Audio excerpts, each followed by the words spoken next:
In this week's video, we discuss the planning we've done for our upcoming trip to Yellowstone with our golden retrievers, Jake and Sandy, in this brand new video from Golden Canine Campers. Hey everyone! So we are traveling to Yellowstone with our golden retrievers, Jake and Sandy. Lots of people say this isn't the best idea, as it will limit what we can do. Or if you do take them, just to board them at one of the boarding facilities in one of the towns near the park. So leaving them at home is not really something we're going to ever do.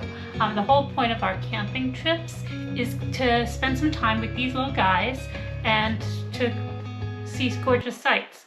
And there's plenty of places you can go see with the dogs and enjoy them, especially if you have someone like Daryl who's going to go ahead and do a whole bunch of pre-planning.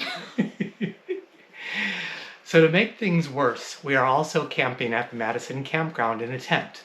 This video will discuss the basic planning I have done for the trip and go over the 4-day itinerary with what we hope to see during our trip. If you're going to Yellowstone, especially if you plan to take dogs, this video might also help with your planning. I will do a follow-up video on the actual trip and how it went the following week.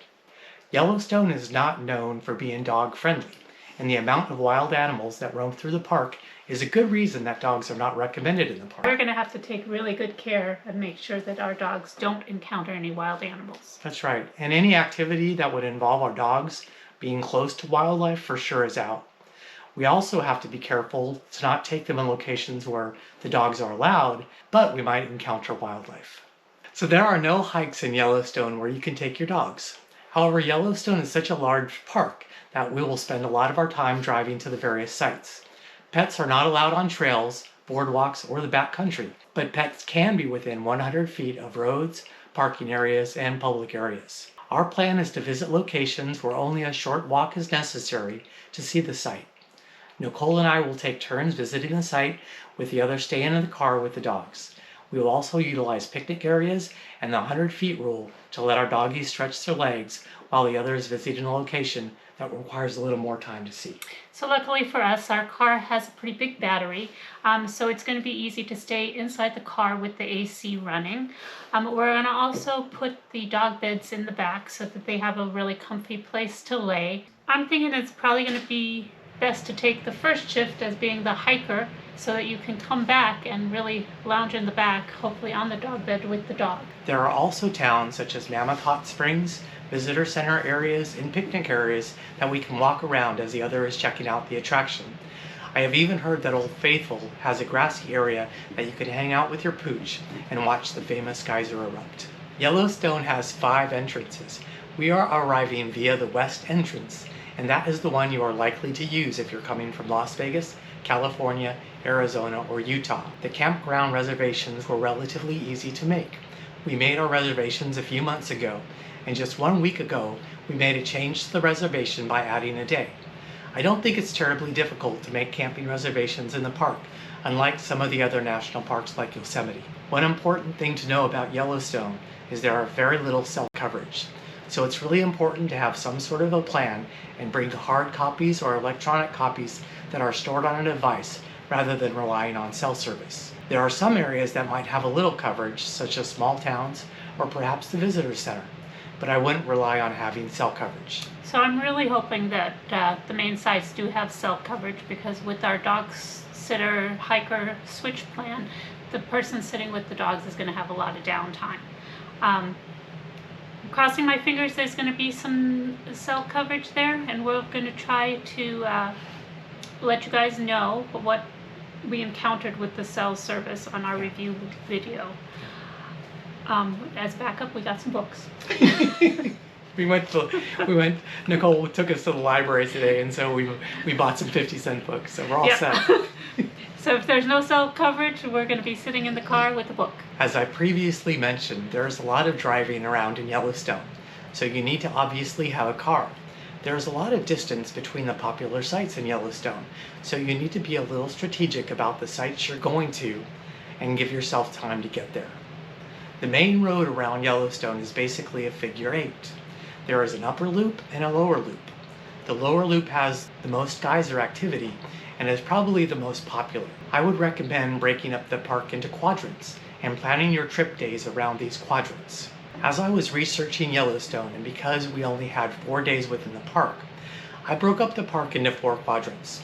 We're staying at the park from Thursday through Sunday. And that was one of the changes we made on the reservation. That's we right. added the Thursday. That's right. We were originally only staying 3 days, but then we decided to up it to 4 days based on Daryl's research and just so that we could have an extra day. 10.5-hour drive, so we're going to take a nice leisurely drive up there. Yep. And then book an extra day. And I mean, we've never been to Yellowstone before, so might as well spend the extra time. Yep. Yeah. So it was real easy to add a Thursday. So like I said, we're staying Thursday through Sunday, and we decided to visit the most popular parts of the park Thursday and Friday, when perhaps it would be less busy, and visit the less popular areas on Saturday and Sunday. The 4 quadrants I laid out were the Old Faithful area, Yellowstone Falls, or the Grand Canyon of the Yellowstone, the Mammoth Hot Springs, and finally West Thumb. We're traveling from Las Vegas, so we wanted to make Wednesday a travel day and spend the night in a dog-friendly hotel a couple hours outside of Yellowstone. We are planning to stay in Idaho Falls on Wednesday, which is about 2.5 hours from the park. On Thursday, we'll get up early and get to the park in the morning before the entrances get busy, and get in most of a full day to visit the park. So we're going to try to get up around 5 o'clock, grab some donuts, and then head to the park.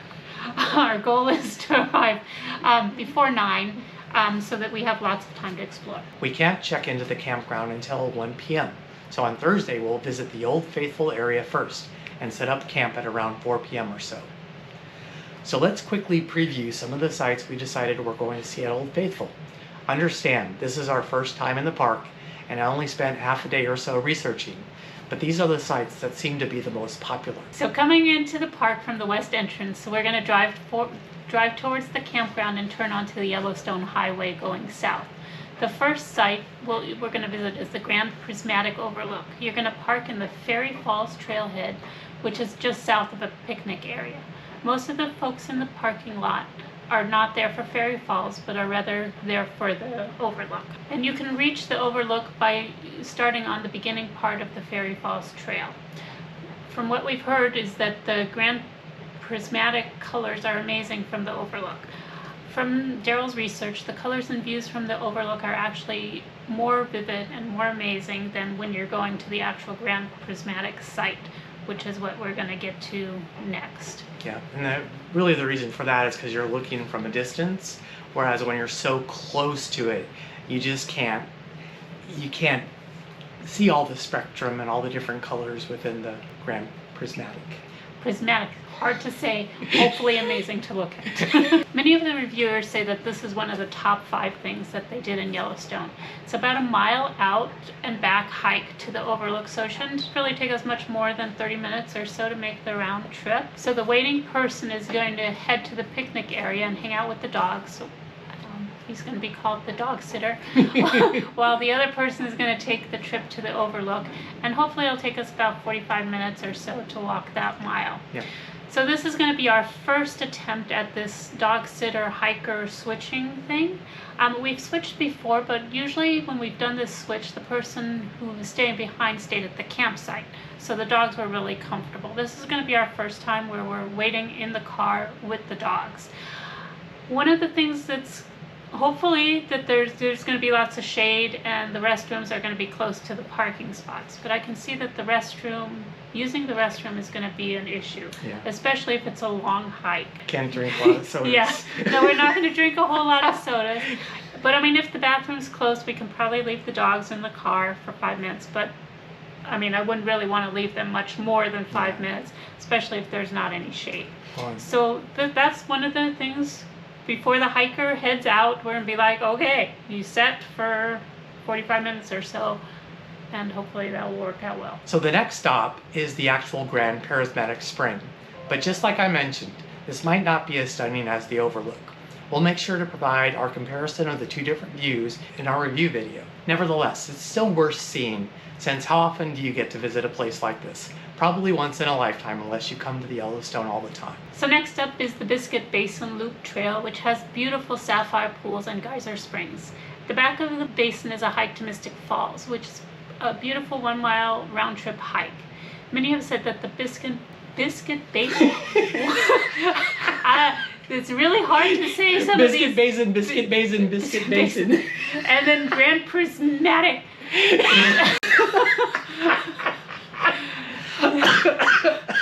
Okay, so Minnie has said that this Biscuit Basin, along with the hike to Mystics Falls, was one of the best things they did at Yellowstone. This is another one that could take upwards of about an hour to hike, so we'll see how that goes. Yeah. So next up is everybody's favorite, which is Old Faithful, and it erupts every 45 to 90 minutes. Supposedly at the Old Faithful Visitor Center, they have a schedule of eruptions, which the dog sitter might take a look at while the hiker is hiking at Mystic Falls. I will likely stay back with the kids to watch the Old Faithful eruption from afar in the grassy area I heard about, while Nicole gets close. After the eruption, and when Nicole returns to become the dog sitter, I will walk around the geyser area to explore for 30 to 45 minutes or so. Maybe I'll get lucky and see the eruption myself. Daryl doesn't seem as concerned as I am with getting close to the geyser.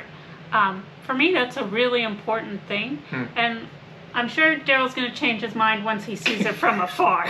So we're going to see how that goes. I really don't mind waiting for him to go and see. It'll kind of depend on what your reaction to the geyser and being Close. splashed by that stinky water is going to be. And so if you're like, that was the best thing in the world and I would like to do it again, or if you're like, yeah, I could have seen it from afar, that'll kind of change my attitude or my gumption to go see the geyser up close. So Well, I'm sure he's going to change his mind and you're going to get video from Daryl up close to the geyser. We'll see. I don't mind waiting. If it is for some reason takes really long, we can always come back on another day and just for Daryl to go and see the geyser. Yeah. So our last activity for the day is going to be to visit these Kepler Cascades, which is an overlook that is on a roadside pullout. This is going to be a quick trip before we head to the campground and set up our campsite. Thursday is going to be our busiest day. It's a long day of driving and setting up camp. Getting up early, Well, exploring, yep. setting up camp. We're going to have a nice cocktail after we set up camp. Or a couple of cocktails probably. We're going to deserve it. So. Yeah. Okay, so now we're on day 2, which is Friday, and it will be devoted to the Grand Canyon of the Yellowstone, which contains the upper falls, lower falls, and various vantage points of the waterfalls in the canyon. The views of the lower falls in the canyon from Artist's Point is one of the iconic images of Yellowstone, almost as famous as Old Faithful. This will undoubtedly be one of the highlights of our trip. Over 100 years ago, when they charged for tours through Yellowstone, the falls was always the final attraction, as they wanted to save the best for last. From Madison Campground, we will head east on the lower loop towards the falls. The drive is about 25 miles and will take approximately 40 minutes. We are going to dedicate all of Friday to this area, as there is so much to see and do. And the fact that we have doggies and have to take turns, it will probably take us twice as long as most other folks. We're going to try to get 6 viewpoints in, so that is going to be a busy day. So in the morning, before we start off, we're going to take a nice walk around the campground so that the pups can get out most of their energy. This one is going to be a drive-intensive day, so they're not going to have a whole lot of time to get out at picnic areas to wander around. But they are going to be comfy on their comfy dog beds in the back of the car. As long as the dogs are with us, they're pretty happy. Yeah, they are pretty happy. So our first stop is going to be on the brink of the Upper Falls. This is going to be one of the most popular areas, and you're going to have a great view of the river as it approaches the brink, and you see the water rushing towards the bottom. At least that's what the reviews have said. Rainbows are typically seen with the mist generated from the falls, and it's a short walk to the viewing area. We're then going to visit Uncle Tom's Viewpoint with a short walk to the Upper Falls Overlook. Our last stop on the South Rim Road is at Artist's Point. Artist's Point is the most photographed view of Yellowstone, and it's just a short walk from the parking lot. We will then head north and turn onto the one-way North Rim Road and stop at the brink of the lower falls. It's a 0.7-mile out and back trail to get to the brink, but from what I hear, it's well worth the hike and will be a good opportunity to stretch our legs. Our next stop will be Lookout Point, which provides a panoramic overlook of the North Rim and a stunning view of the lower falls. It's only a 0.15-mile round trip to the overlook. Our last stop for the day is Inspiration Point. You can't see the lower falls, but it has a beautiful view of the canyon river and is only 1 mile from the parking lot. We'll then head back towards the campgrounds. And then the pups are going to get out to go and do a nice little loop around the campground. And we're going to have a cocktail and an ice cream. Hopefully we find some ice cream on our way back to the campsite. Our third day we're going to dedicate to Mammoth Hot Springs, which is a 35-mile drive, and it's going to probably take us about an hour to get there. On our way there, we're going to make a stop at Gibbon Falls, which is a smaller but beautiful waterfall that's only a half a mile out and back trail. We're then going to make another quick stop at Beryl Spring, which is a beautiful blue-green gemstone spring that is just off the roadway. We're then going to make our way to Hot Springs. This was a very popular attraction with water that used to cascade down what looks like steps or terraces. From what we understand from the research, it doesn't flow anymore, but it should still be a pretty amazing landscape to see. We're not quite sure how long we're going to stay looking at this unique landscape. We don't want to miss the opportunity to see it, so we don't have any idea how long we're going to walk around. The dog sitter's probably going to go tour the town. Yeah. While the hiker's off exploring the springs. And then on when we switch off, we'll have a better idea of how long it takes to explore. The first person exploring is probably gonna, hopefully tell the dog sitter what they saw, well, what's worth it. We'll see. And it's kind of hard to know. I don't know exactly why the water stopped flowing. I don't know if it was kind of, a drought or something. They've had so much rain there, maybe, there's the water flowing again. That would be cool. That would be cool. Yeah. We're going to probably just explore for a couple of hours. By this time, we're going to probably be pretty pooped, especially Sandy. Yeah. Sandy's going to be ready to call it quits and get home to her couch. She's going to be happy just hanging out in the back of the truck at this point. Yeah, Thursday and Friday were really busy days. Plus, we drove all day Wednesday. Yeah. So Saturday will be a opportunity to kind of charge our batteries a little bit, hopefully, and like meander. Yeah, just have a good time and just relax. And Hot Springs definitely does have the ice cream, so we're going to definitely get ice cream. If we haven't found it up until now, this is the day. This is our day for ice cream. We are enjoyers of ice cream for sure. Yeah, and it's supposed to be really, really warm in Yellowstone. I think they're saying upper 70s, low 80s, and sunny. So that ice cream is going to taste really good. So after visiting Mammoth, we're going to take a short 5-mile trip to Wraith Falls, which is only a 1-mile walk to another beautiful waterfall. There's a picnic area nearby for the dog sitter and the doggies to hang out at while the hiker is taking in the waterfall. Yeah, and that's we're kind of done with our planning, but I think that's one of the things we're going to try to do is whenever possible, if there's a good location for that dog sitter to hang out at, and we kind of know it'll take an hour or 45 minutes or so, then we don't even have to worry about parking per se. We can just drop that person off. They can do the exploring, come back and pick them up, and switch off, and that'll work out pretty well. We're hoping this is going to go as well as we think it is. We will let you know on the review video how it went. Hopefully we won't be on the news. Why would we be on the news? These crazy dog people brought their dogs to Yellowstone. Yeah. The plan for our fourth and final day at Yellowstone is to visit the West Thumb Geyser Basin, a dragon at Dragon's Mouth, and Hayden Valley. West Thumb has some very unique blue-green hot springs right next to Yellowstone Lake that provide very unique photographic opportunities. The Abyss Pool is one of the deepest hot springs in the park, descending 53 feet. You can see Yellowstone Lake in the background, which is a great backdrop. There's a picnic area nearby for our doggies to hang out at as one of us explores the area. We will then travel north around Yellowstone Lake and stop off at the Mud Volcano and Dragon's Mouth. The Mud Volcano is a 0.6-mile loop around mud pots that have bubbling swirls of black, gray, and white. The Dragon's Mouth is just down the boardwalk from the mud pots and is a unique attraction as strange animal sounds emanate from a cave where stream is released. Many think that the cave and the mist resemble a dragon's mouth. You should know the dragon's breath is nasty, however, and smells like rotten egg caused by hydrogen sulfide gas. It's going to be interesting to see how the dogs react to smell coming back with the hiker. Yeah, they're going to be very interested in the smells. Yeah. Finally, we drive through Hayden Valley and may stop along the road to take in the sights and to see what wildlife we can see. So that's the plan for our Yellowstone trip. If you took your dogs to Yellowstone, please comment below and let us know what you did and what you thought of the park. Is it worth it to take your pooches to Yellowstone? My next video will be about our trip to the park, and that will be linked down below as soon as it's released. So hopefully our switching plan will have worked out as planned.